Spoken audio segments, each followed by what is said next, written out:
మనిషి మారినా తీరు మారలేదని, అసెంబ్లీ ప్రదేశం మారినా చంద్రబాబు గారి మనోగతం, చంద్రబాబు గారి ఆలోచన ఏమాత్రం మారలేదని చెప్పని తన సహజ సిద్ధమైన రీతిలో 3 ఏళ్లుగా ఎలాంటి అసత్యాలని గవర్నర్ గారి నోటి వెంట ప్రసంగిస్తూ పలికిస్తున్నారో, నూతన అసెంబ్లీలో తొలి రోజు కూడా మళ్ళీ అదే ప్రసంగాన్ని గవర్నర్ గారి నోటి పలికించారు. అన్నిటికీ మించి చంద్రబాబు నాయుడు గారు తనకిష్టమైనటువంటి అత్యంత ఇష్టమైనటువంటి వెన్నుపోటు అన్నటువంటి వెన్నుపోటు ప్రసంగంతో గవర్నర్ గారి నోటి వెంట పలికించారు. ఆ రోజు ముఖ్యమంత్రి పదవి కోసం సొంత మామ ఎన్టీ రామారావు గారికి ఏ విధంగా వెన్నుపోటు పొడిచారో, అనేక మందికి రాష్ట్రంలో వెన్నుపోట్లు పొడిచారో, అదే రీతిలో వెన్నుపోటుని తన ఆయుధంగా చేసుకున్న చంద్రబాబు నాయుడు గారు వెన్నుపోటు తనకు బాగా అచ్చి వస్తుంది, వెన్నుపోటులోనే తాను ముఖ్యమంత్రి అయ్యాను కాబట్టి వెన్నుపోటు తనకు బాగా అచ్చి వచ్చిందని చెప్పని ఈరోజు ఈ యొక్క గవర్నర్ గారి ప్రసంగంలో ప్రత్యేక హోదాకి నిస్సిగ్గుగా వెన్నుపోటు పొడుస్తూ ప్రత్యేక హోదా వల్ల ఉపయోగం లేదు, ప్రత్యేక హోదా రాకుండా అవసరం లేదు అని ఈ రాష్ట్రంలో ఉండే కోట్లాది మంది ప్రజల్ని వెన్నుపోటు పొడిపిస్తూ ఆ వెన్నుపోటు గవర్నర్ గారి ప్రసంగమే ఈ ప్రసంగం. కోట్లాది మంది ప్రజలనే కాదు, ఏడుకొండలవాడు వెంకన్న స్వామి సాక్షిగా ఈ రాష్ట్రంలో ఉండే కోట్లాది ప్రజలకి ఎవరికి తెలియని, ఎవరు ఊహించని, ఎవరు కోరుకొని ప్రత్యేక హోదాని తెలియజేసిన వ్యక్తి ఘనత వహించిన గౌరవ ముఖ్యమంత్రి నారా చంద్రబాబు నాయుడు గారు. ఏడుకొండలవాడు వెంకన్న స్వామిని మోసం ఈరోజు వెన్నుపోటు పొడిచే విధంగా, వెంకన్న స్వామి పాదాల సాక్షిగా చెప్పిన మాటలను మర్చిపోయే విధంగా ఈ రాష్ట్రంలో ఉండే కోట్లాది మంది ప్రజల్ని నా మాటలు మీరు నమ్మారు, నన్ను గెలిపిస్తే ఈ రాష్ట్రానికి ప్రత్యేక హోదా ఇప్పిస్తానని చెప్పాను, నాకు ముఖ్యమంత్రి హోదా వచ్చేసింది, నరేంద్ర మోడీకి ప్రధానమంత్రి హోదా వచ్చేసింది, ప్రత్యేక హోదాతో మాకెందుకని చెప్పని నిస్సిగ్గుగా బరి తెగించి 3 ఏళ్ల తర్వాత ఎట్టకేలకి రకరకాల మాటలు చెప్తూ మోసం చేస్తూ వస్తూ ఈరోజు గవర్నర్ నోటి వెంటే ప్రత్యేక హోదాకి చరమగీతం పాడే వెన్నుపోటు ప్రసంగమే ఈ యొక్క గవర్నర్ ప్రసంగం. తెలుగుదేశం పార్టీ నాయకుల్ని సూటిగా అడిగేది ఒకటే, ఈ రాష్ట్రంలో పారిశ్రామిక సదస్సులు పెట్టి 5 లక్షల కోట్ల పెట్టుబడులు వచ్చాయి, 10 లక్షల కోట్ల పెట్టుబడులు వచ్చాయి, 15 లక్షల కోట్ల పెట్టుబడులు వచ్చాయని మీరే చెప్పుకున్నారు. గవర్నర్ గారి ప్రసంగంలో కూడా చెప్పారు. 15 లక్షల కోట్ల పెట్టుబడులు రాష్ట్రంలో వచ్చి ఉంటే దానివల్ల వచ్చిన ఉద్యోగాల సంఖ్య ఎంత? మీ గవర్నర్ గారి ప్రసంగంలో ఆ ఉద్యోగాల సంఖ్యని మీరెందుకు చెప్పలేదు? తెలుగుదేశం పార్టీ నాయకులు సూటిగా స్పష్టంగా సమాధానం చెప్పాలా. ఈరోజు ఆంధ్ర రాష్ట్రంలో రైతు రుణమాఫీ వద్ద నుంచి, డాక్రా రుణమాఫీ వద్ద నుంచి ఎక్కడా స్పష్టత లేకుండా, రాజధాని నిర్మాణం గురించి స్పష్టత లేకుండా పూర్తి అస్పష్టతతో సాగినటువంటి ప్రసంగం, మళ్ళీ ప్రజలను మోసం చేసే ప్రసంగం. అన్నిటికీ మించి దివంగత మహానేత ఎన్టీ రామారావు గారు పెట్టినటువంటి తెలుగుదేశం పార్టీ ఆ యొక్క ఎన్టీ రామారావు గారి పేరు మీద ఎన్టీఆర్ శ్రీల సవంతి పథకం పెడితే ఈ రోజు ఎన్టీఆర్ శ్రీల సవంతిలో 3 ఏళ్లుగా రాష్ట్ర ప్రభుత్వం పక్షాన ₹1 నిధులు పెట్టాల. సామాజిక సేవా నిధుల కింద దాతల సహకారంతో అక్కడక్కడ తూతూ మంత్రంగా కొన్ని ప్లాంట్లు పెట్టారు. నిర్వహణ డబ్బులు లేక చాలా ప్లాంట్లు మూతపడుతూ ఉన్నాయి. ఈ రోజు గవర్నర్ గారి ప్రసంగంలో ఆ యొక్క ఎన్టీఆర్ ఏదైతే నీళ్ల పథకానికి స్పష్టత వస్తుందో దానికి స్పష్టత లేదు. అన్ని రకాలుగా చూసినట్లయితే ఒక్క మాటలో చెప్పాలంటే ఏదైతే అడుగడుగునా కూడా ప్రజల్ని మోసం చేస్తూ వచ్చారో, రాష్ట్రంలో జిల్లాలు కరువు జిల్లాలు ప్రకటించాం, మండలాలు కరువు మండలాలు ప్రకటించాం, కానీ వృద్ధి రేటు మాత్రం ఈ దేశాన్ని జాతీయ వృద్ధి రేటు మించే విధంగా వృద్ధి రేటు పెరిగిందని చెప్పని గవర్నర్ గారి ప్రసంగంలో చెప్తారు. అయ్యా, జిల్లాలే కరువు మండలాలు ప్రకటించినప్పుడు ఈ రాష్ట్రంలో కరువు తాండవిస్తూ ఉంటే, నీళ్ల కోసం అల్లాడుతూ ఉంటే, మరి ఈ దేశంలో కేంద్రాన్ని మించి ఈ రాష్ట్రం వృద్ధి రేటు ఎలా సాధిస్తుందో తెలుగుదేశం పార్టీ నాయకులు సమాధానం చెప్పాలి. నూతన అసెంబ్లీ తొలి రోజు వాస్తవాలు అంగీకరించి సౌహృదయంతో వాస్తవాలను ప్రజలకు తెలియచేసి దీనికోసం ఒక స్పష్టత ఇచ్చి ఉంటే అందరం కూడా సహకరించేవాళ్ళం, ఆశీర్వదించేవాళ్ళం, కలిసి నడిచేవాళ్ళం. కానీ ఎక్కడా కూడా గత దుష్ట సంప్రదాయాలను కొనసాగిస్తూ అన్నిటికీ మించి రాష్ట్రంలో ఉండే కోట్లాది మంది ప్రజలకి వెన్నుపోటు పొడిచే ప్రత్యేక హోదా లేదు అని తేల్చేసి ఈ రాష్ట్రంలో ఉండే కోట్లాది మంది ప్రజల్ని మోసం చేసే వెన్నుపోటు పొడిచినటువంటి వెన్నుపోటు గవర్నర్ గారి ప్రసంగమే ఈ ప్రసంగం తెలియజేస్తున్నా. పోతే వాస్తు ప్రభావం చేసుకున్న పాపాలో కారణం తెలియదు కానీ చంద్రబాబు నాయుడు గారికి తొలి రోజే ఊహించని షాక్. అసెంబ్లీ ఒక పక్క నూతన అసెంబ్లీ ప్రారంభ దినం ప్రారంభమవుతూ ఉంటే సుప్రీంకోర్టు ముఖ్యమంత్రి గారికి నోటీసులు జారీ. ఓటుకు నోట్ల కేసులో మన వాళ్ళు బ్రీఫ్డ్ మీ డోంట్ బాదర్ అన్నటువంటి గొంతు చంద్రబాబు గారి గొంతని ప్రపంచంలో ఉండే తెలుగు వాళ్ళ మొత్తానికి కూడా తెలుసు.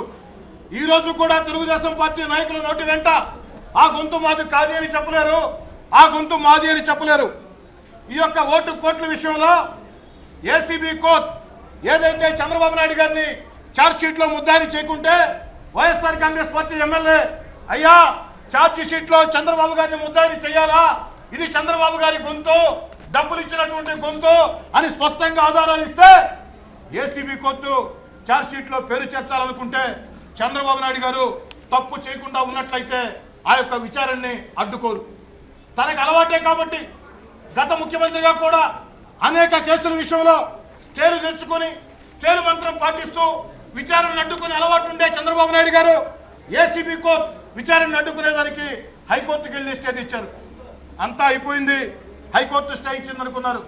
ఈ దేశ అత్యున్నత న్యాయస్థానం సుప్రీంకోర్టు గౌరవ ముఖ్యమంత్రి చంద్రబాబు నాయుడు గారికి నోటీసులు జారీ చేసింది సమాధానం చెప్పమని చెప్పని. కేసులో ప్రాథమికత ఉండబట్టే నోటీసులు జారీ చేసింది. అయ్యా చంద్రబాబు నాయుడు గారు మంత్రులు ఎమ్మెల్యేలు తెలుగుదేశం పార్టీ నాయకులు ఏం సమాధానం చెప్తారు? ఇప్పుడు సమాధానం చెప్పండి. హైకోర్టులో ఏ విధంగా వాదించారో ఓట్లకి డబ్బులు ఇవ్వటం తప్పు కాదు, అది నేరం కింద రాదు అని ఏ విధంగా వాదించారో అదే వాదనని ఇప్పుడు చెప్తారా? చంద్రబాబు నాయుడు గారు ఏదైతే జార్ఖండ్ మాజీ ముఖ్యమంత్రి శిబు సోరెన్ ఏ విధంగా జైలుకి వెళ్ళాడో ఓటుకి నోట్లకి కోట్ల విషయంలో, జార్ఖండ్ మాజీ ముఖ్యమంత్రి శిబు సోరెన్ ఓటు నోట్లు కోట్ల విషయంలో ఏ విధంగా జైలుకి వెళ్ళాడో అదే చట్టం కింద ఈరోజు నీకు నోటీసులు జారీ చేసింది.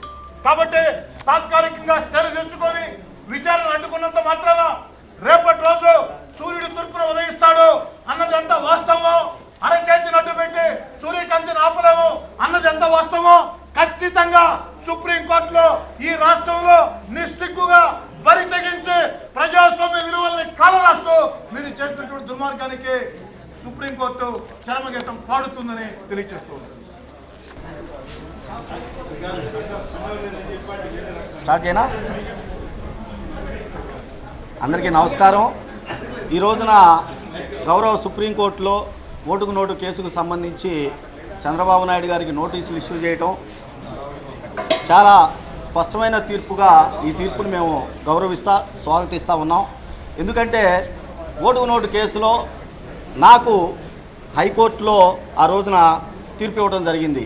ఏమనంటే నాకు లోకల్ స్టాండీ లేదని, కేసు వేయడానికి అర్హత లేదని, అదేవిధంగా ఎమ్మెల్యేలను కొంటే అది ఏసీబీ పరిధిలోకి రాదు అని చెప్పేసి తీర్పులు ఇవ్వడం జరిగింది. నేను దాని మీద ఆ గౌరవ హైకోర్టు వారి నిర్ణయాన్ని ఛాలెంజ్ చేస్తూ సుప్రీంకోర్టును ఆశ్రయించడం జరిగింది. ఈ రోజున పరిగణలోకి తీసుకున్నటువంటి గౌరవ సుప్రీంకోర్టు దీన్ని అడ్మిట్ చేస్తూ చంద్రబాబు నాయుడు గారికి నోటీసులు ఇష్యూ చేయడం జరిగింది. చాలా స్పష్టంగా చెబుతూ ఉన్నాం, అసలు క్రిమినల్ లాలో లోకల్ స్టాండీ అనే పదమే లేదు.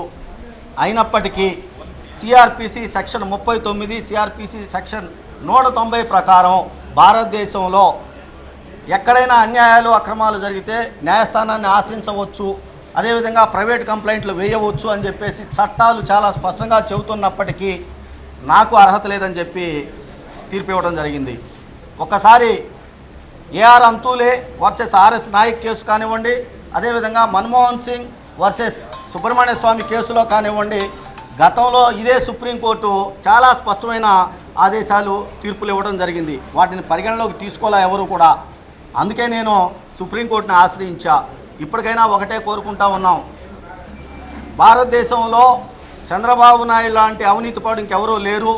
అవసరం లేనటువంటి తెలంగాణ ఎమ్మెల్సీ ఎన్నికల్లో ఆంధ్ర రాష్ట్ర యావత్తు సొత్తుని అన్యాయంగా అక్రమంగా దోచుకున్నటువంటి చంద్రబాబు నాయుడు తెలంగాణలో ఎమ్మెల్సీ ఎలక్షన్లో ఎమ్మెల్యేలు కొంటూ ఆడియో వీడియో టేపుల్లో అడ్డంగా దొరికిపోయినటువంటి సంఘటన. అదేవిధంగా మనవాళ్ళు బ్రీఫ్డ్ మీ వాయిస్ చంద్రబాబు నాయుడుదే అని చెప్పేసి ఫోరెన్సిక్ ల్యాబ్లో మేము రుజువు చేయించి మరీ దాన్ని న్యాయస్థానం ముందు ఉంచడం జరిగింది. ఇప్పటికైనా ఒకటే కోరుకుంటా ఉన్నాను నేను చంద్రబాబు నాయుడు గారిని, అయ్యా ఇప్పుడే 36-37 పేజీల ఒక అబద్ధాల పుట్టని గవర్నర్ గారి చేత తొలి శాసనసభలో నిస్సిగ్గుగా చదివించావు. దాంట్లో సుమారు అర పేజీ నీతి న్యాయం ధర్మం గురించి మాట్లాడావు. నువ్వు నిజంగా నువ్వు ఆ నీతి న్యాయం ధర్మానికి కట్టుబడి ఉండే మనిషివైతే నిష్పక్షపాతంగా విచారణ జరగడానికి నీకు సుప్రీంకోర్టు నోటీసులు ఇచ్చిన ఈ తరుణంలో రాజీనామా చేయమని కోరుకుంటా ఉన్నాం. ఎందుకంటే సర్వ వ్యవస్థల్ని నువ్వు మేనేజ్ చేసే శక్తి ఉందని భారతదేశంలో అందరికీ తెలుసు. నాకన్నా ముందు చాలామంది కూడా మాట్లాడి ఉన్నారు వీటన్నిటిని. కాబట్టి చంద్రబాబు నాయుడు గారిని కోరుకుంటా ఉన్నాం మేము, తక్షణం రాజీనామా చేయండి.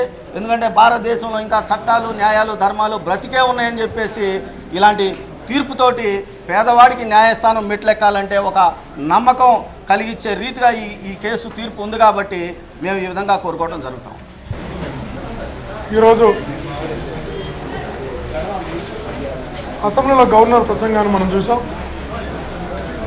రాష్ట్రం యావత్తు చూసింది, దేశం యావత్తు కూడా చూసే అవకాశం కలిగింది.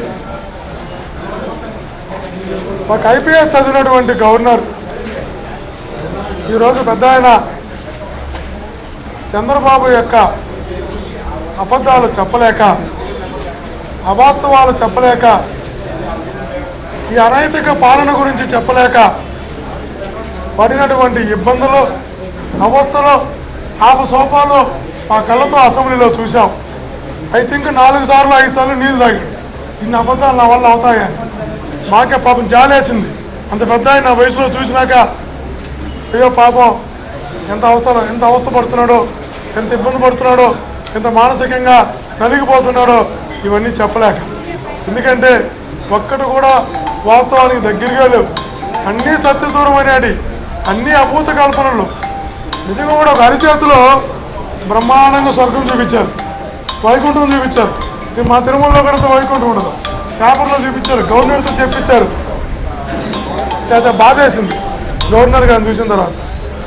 దీంట్లో ఎక్కడ కూడా పూర్తి స్థాయిలో తొలి సంతకంతో రైతుల రుణమాఫీ అన్న అంశం లేదు, చేసినామని ఎక్కడ లేదు. మహిళా రుణమాఫీ కనబడటం లేదు, పూర్తిగా చేశామని. ఇంటికో ఉద్యోగం అన్నది ఎక్కడికి వెళ్ళిపోయిందో అర్థం కాలేదు. కానీ నేను చెప్తున్నా, ఇంటికో ఉద్యోగం అన్నాడు చంద్రబాబు గారు. ఇంటికో ఉద్యోగం ఇచ్చారు లేదు, కానీ ఒకే ఇంట్లో 3 ఉద్యోగాలు అయితే ఇచ్చారు. పెద్దబాబు చంద్రబాబుకి వచ్చింది, మధ్యబాబు లోకేష్ బాబు మా బాలయ్య బాబుకి వచ్చింది, చిన్నబాబు లోకేష్ బాబుకి వచ్చింది. ఇంక బుల్లిబాబు దేవాంశ బాబు ఒక్కరికే రాలి. 3 బాబులకు వచ్చింది ఒకే ఇంట్లో ఉద్యోగం. 3 బాబులకి ఒకే ఇంట్లో ఉద్యోగం ఇప్పించిన ఘనత చంద్రబాబు నాయుడు గారిది. ఇంక మిగిలింది ఆ ఇంట్లో బుల్లిబాబు ఒకరే. 3 బాబులకు ఉద్యోగం వచ్చింది. ఇంతటితో అవుతారంటే మేము చూసాం. ఈరోజు ఎక్కడ కూడా ప్రత్యేక హోదా అంశం ఎక్కడ ప్రస్తావన రాల. 10 ఏళ్ళు ఇచ్చేది 15 ఏళ్ళు ఇకపోతే నన్ను ఊరుకొని ఉన్నారు తిరుపతి వెంకన్న సాక్షిగా చంద్రబాబు గారు. ఈరోజు ఆ అంశం ఏమైంది అని అడుగుతున్నాం.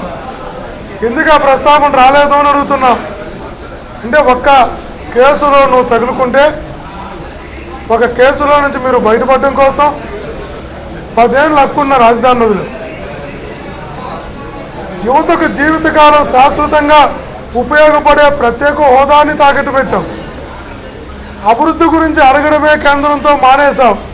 ఏమంటే ఓటుకున్నట్టు కేసులో ఇబ్బంది వస్తుందన్న భయం. అంటే ఒక వ్యక్తి ప్రయోజనం కోసం రాష్ట్ర ప్రయోజనాలను తాకట్టు పెడతారా? ఒక వ్యక్తి లబ్ధి కోసం రాష్ట్ర యువత భవిష్యత్తును పణంగా పెడతారా? ముఖ్యమంత్రి గారు ఎక్కడికి తీసుకెళ్తున్నావు రాష్ట్ర పాలన? ఎక్కడికి తీసుకెళ్తున్నారు అభివృద్ధిని? ముందుకు పోతున్నావు నువ్వు నీ కుటుంబం ముందుకు పోతుంది తప్ప రాష్ట్రం ఎక్కడ ముందుకు పోతుందని అడుగుతున్నాం. ఎప్పుడో చిన్నప్పుడు విన్నాం అలీబాబా 60 దొంగలు 40 దొంగలని. ఇప్పుడు చంద్రబాబు 40 దొంగలు ఒక్క దొంగకైనా ఒక్క పక్కన మంత్రికైనా బుర్ర ఉందా అని అడుగుతున్నాం. సబ్జెక్టు మీద అవగాహన ఉందా అని అడుగుతున్నాం. ఇక్కున్నారు మా ఆయన ఇక్కడ నిలబడుకోండి. 5 సార్లు గెలిచారు. ఇటువంటి చాలా మంది ఉన్నారు. లోపల 40 మంది మంత్రులు ఉన్నారు. ఒక్క మంత్రికైనా సమస్యల మీద అవగాహన ఉందా? సబ్జెక్టు మీద నాలెడ్జ్ ఉందా? సమస్యను పరిష్కరించాలనే ఆలోచన ఉందా? ఎక్కడ సమస్య వస్తే వెళ్ళి పరిశీలించాలి, దాన్ని ఎట్లా సాల్వేషన్ చెప్పాలనే కనీసం నాలెడ్జ్ ఉందా? వృధా మంత్రులు పెట్టుకొని వృధా పాలన జరుగుతుంది. చదువుకున్న వ్యక్తులుగా బాధపడుతున్నాం, నిజంగా చిక్కుపడుతున్నాం. తొలి అసెంబ్లీలో ఇంత నిస్సిగ్గుగా 75 సంవత్సరాల వయసున్న గవర్నర్ చేత అబద్ధాలు చెప్పించినందుకు గవర్నర్ గారిని చూసి నిజంగా తెగ బాధపడిపోతున్నాం. ఆయనకి జాలి ప్రకటిస్తున్నాం, ఆయన నిజంగా సానుభూతి ప్రకటిస్తున్నాం గవర్నర్ గారికి. రాష్ట్రం అంతా ఇది ఒక జోక్గా అభివర్ణించుకుంటున్నారు. ఈరోజు అసెంబ్లీలో గవర్నర్ గారు ఇచ్చిన స్పీచ్ని 2016 జోక్గా అభివర్ణించుకుంటున్నారు, ఒక అభూతి కల్పనగా అభివర్ణించుకుంటున్నారు. ఒకటి మరీ చెప్తున్నాం, ముందుకు పోతున్నాం అంటున్నారు. మీరు ముందుకు పోతున్నారు, రాష్ట్ర అభివృద్ధి వెనక్కిపోతుంది. ఎంత వెనక్కిపోతుందంటే చిన్న దేశాలు కూడా, చిన్న రాష్ట్రాలు కూడా మన రాష్ట్రాల్లో చూసి అయ్యో ఆంధ్రప్రదేశ్లా ఉండకూడదని కోరుకునేలాగా వెళ్తుంది. కొందరు శాసనసభ్యులు మాట్లాడుతున్నారు, మొన్న మాట్లాడారు కొందరు శాసనసభ్యులు. నిజంగా కూడా ఎలా మాట్లాడినారో మీరు అంతా చూసుంటారు జేసీ ప్రభాకర్ రెడ్డి గారు. కానీ అదంతా విన్న తర్వాత ఒకటి అనిపించింది, ఫ్రెంచ్ వాళ్ళకి తెలుగు అర్థం కాదు, తమిళియన్స్కి తెలుగు అర్థం కాదు, మలయాళం వాళ్ళకి తెలుగు అర్థం కాదు, జేసీ ప్రభాకర్ రెడ్డి గారికి తెలుగు అర్థం కాదు. ఆయన భాష కొత్త భాష, బూతు భాష.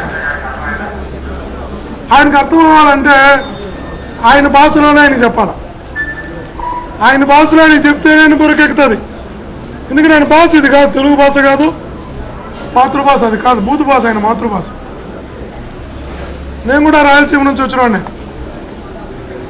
సరే, ఆయన భాషలోని సమాధానం చెప్పాలంటే చాలా మేము కూడా 2 రోజులుగా మేము కూడా ప్రాక్టీస్ చేస్తున్నాం. ఎట్లా ఆయన చెప్పాలా కావడంలా 3 రోజులుగా చదువుకుంటున్నాం, ఆయన వీడియోలు చూస్తున్నాం, మాట్లాడినట్టు నిజంగా ప్రాక్టీస్ చేస్తున్నాం, ట్రైనింగ్ అవుతున్నాం. ఆయన భాషలో నేను చెప్పాలి కదా, ఇంక నేను అర్థం కావడాలి పాపం తెలుగులో మాట్లాడితే. అంటే ఫ్రెంచ్ వాళ్ళకు, తమిళ వాళ్ళకు, మలయాళం వాళ్ళకు తెలుగు భాష అర్థం కాదు, ఈయనకి తెలుగు భాష అర్థం కాదు. కానీ ఒకటి ఆలోచించా, ఎంతో కొంత నేర్చుకున్నాం 2 రోజులుగా ఆయన భాషను. నేర్చుకుని ఆయన చెప్దామంటే కొత్త అసెంబ్లీలో ఆయన భాషలో ఆయన చెప్పడం కరెక్ట్ కాదు అనిపించింది. అందుకని 5 గంటలకు చెప్తా ప్రెస్ క్లబ్లో ఆయన భాషకు ఆయన అర్థమయ్యేలా. ఎందుకంటే బాగుండదు కొత్త అసెంబ్లీలో ఆయన భాషను ఆయన వినిపించాలంటే, కొత్త అసెంబ్లీలో ఆయన మా భాష కాదు, మీకు చాలా కష్టపడి కొద్దిగా ట్రైనింగ్ అయినా అంత మాట్లాడలేం. కానీ ఆయనకు అర్థం అవడం కోసం కష్టమని నేర్చుకొని ఆయన భాషని ఆయన సాయంత్రం 5 గంటలకు ప్రెస్ క్లబ్లో ఆయన వినిపించాలనుకున్నాం. ఇంకా కొత్త అసెంబ్లీ కదా, మొదటి రోజు ఆ భాష బాగుండదేమో ఇక్కడ మాట్లాడితే అనిపించింది. పాత్రికేయ మిత్రులు అందరూ కూడా విజ్ఞప్తి చేస్తున్నా, ప్రెస్ క్లబ్లో 5 గంటలకి ప్రెస్ క్లబ్కి వస్తాం, అక్కడ ఆయన భాషని ఆయనకు అర్థమయ్యేలా వినిపిస్తాం. అట్లా చంద్రబాబు నాయుడు గారు ఆ విధంగా శాసనసభ్యులను ముందుకు తీసుకెళ్తున్నాడు, ఆ విధంగా మాట్లాడేలా ప్రోత్సహిస్తున్నాడు. ఇది చంద్రబాబు నాయుడు గారు విద్యతకి సంబంధించింది. ప్రభాకర్ గారు మాట్లాడిన భాష ఆయన పరిపాలనకు సంబంధించింది. అందుకే ఆయన మాట్లాడిన భాషకి గుర్తుగా, కృతజ్ఞతగా అల్లుడికి ఎమ్మెల్సీ సీటు కూడా ఇచ్చాడు చంద్రబాబు నాయుడు గారు. దీపక్ రెడ్డి సొంత అల్లుడు ఆయనకి, కూతురు ఆయన బిడ్డకి భర్తే. ఆయన మాట్లాడిన భాషకి మెచ్చి శబాస్ బాగా మాట్లాడిన భాషని ఎమ్మెల్సీ పదవి ఇచ్చి మళ్ళీ ప్రోత్సహిస్తున్నాడు. ఆ విధంగా చంద్రబాబు నాయుడు గారు ముందుకు పోతున్నాడు పరిపాలనలో. కాబట్టి మిత్రులారా, పాత్రికేయ మిత్రులారా, నా పేరు మీకు ఎంతో తెలుసు, చెప్పాల్సిన అవసరం లేదనుకుంటా. సాయంత్రం 5 గంటలకు ప్రభాకర్ రెడ్డి గారి భాష ఎట్లా ఉంటుందో ప్రభాకర్ రెడ్డి గారు తెలియజేసేలాగా 5 గంటలకు వినిపిస్తాం.